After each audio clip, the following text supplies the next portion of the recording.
Hey world, it's being able to come back with another video. It's July the 4th, Independence Day. Okay, I think that's such a oxymoron when it comes to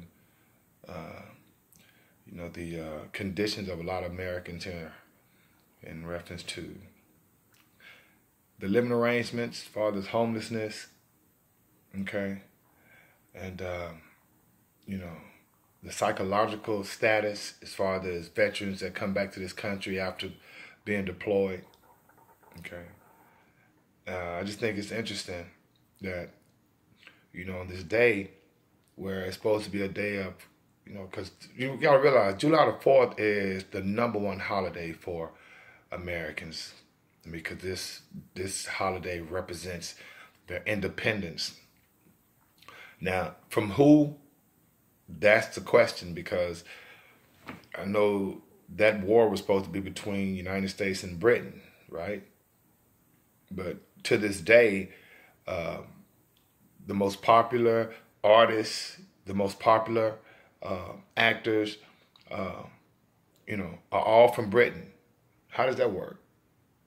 How you still have, the Rolling Stones, and you have all these cats, this infatuation with the royal family. I thought you gained your independence from those cats. So every year I find it interesting during this time of year, July 4th, Independence Day. When independence from who?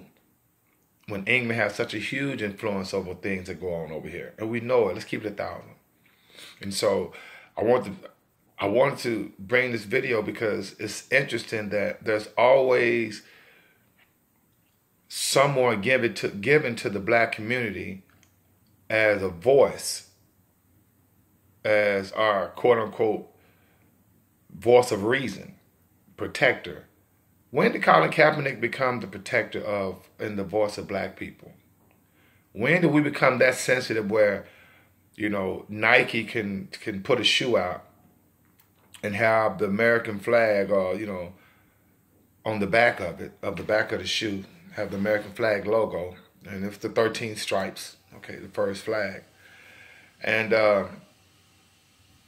they have to take the shoe off the shelf because Colin Kaepernick, which works for Nike as a consultant, and you remember, Colin Kaepernick made millions and millions of dollars from Nike just last year with that Just Do It campaign.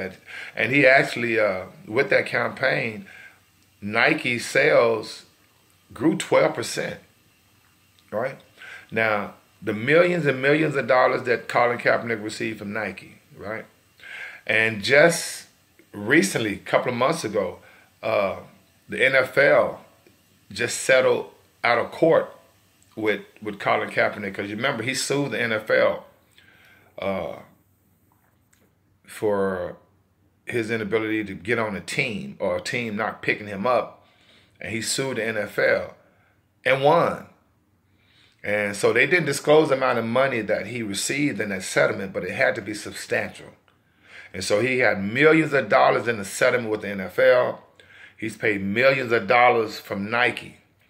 Now, to have him come out now and say, well, I find the Nike shoe offensive because it has the flag on the back and it has,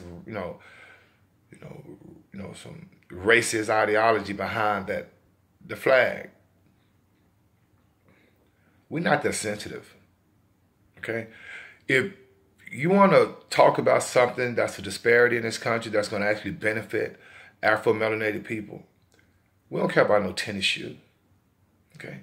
Use those millions of dollars, if you're real about it, to do something about the incarceration rate, okay? Go to the neighborhoods, Colin Kaepernick, okay? Use your resources and energy to really, have a lasting impression. I mean, because if you're going around co-signing for Afro-melanation, then there needs to be something more significant than just working for Nike and getting paid millions of dollars, or taking a knee and then getting paid millions of dollars. That doesn't make sense to me. And I don't see where, I don't see why people find this type of you know, campaign productive. All it is giving him more attention, and there's nothing tangible. I mean, even with the flag, I mean, if we don't know how devalued we are in this community, in this society, then we sleep. I mean, Betsy Ross didn't even create that flag. Okay, the first flag. That whole story with George Washington, you know, giving her a sketch of a flag that he wanted her to. Come on, no, that's crap. Okay, some chick named Mary Pickersbill, and a young Afro-melanated young girl named Grace Wisher. She was 13 years old. She's the one that helped design that flag. You know, because a lot of the flag weavers and a lot of that type of skill set come from the African nation. You know, I know over there in that time they had a tribe called the Mandinka tribe that was just known for weaving. You know, and there's some type of culture called the oil that done this in abundance. So, you know, this notion of Betsy Ross and that the flag is racist. Come on, man.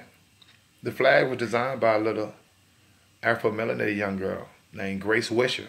Look it up. Okay? So all this divide and conquer stuff is ridiculous. And all it tries to do is just keep us fighting each other. Right?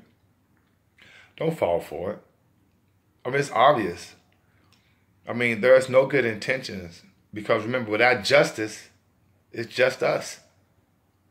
And when you look at our situation, come on, man.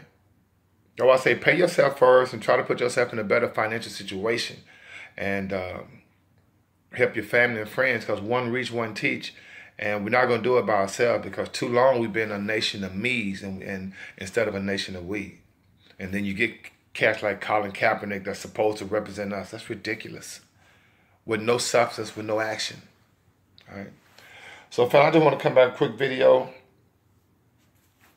Make sure you subscribe to the channel, family. I know it's been some discrepancies with the family members being getting notifications. I've been hearing that they haven't been getting my notifications and whatnot. I haven't been getting videos, so maybe it's the content. I don't know. But in the meantime, between time, family, may the Most High Inside bring you joy and being with us out of 5,000.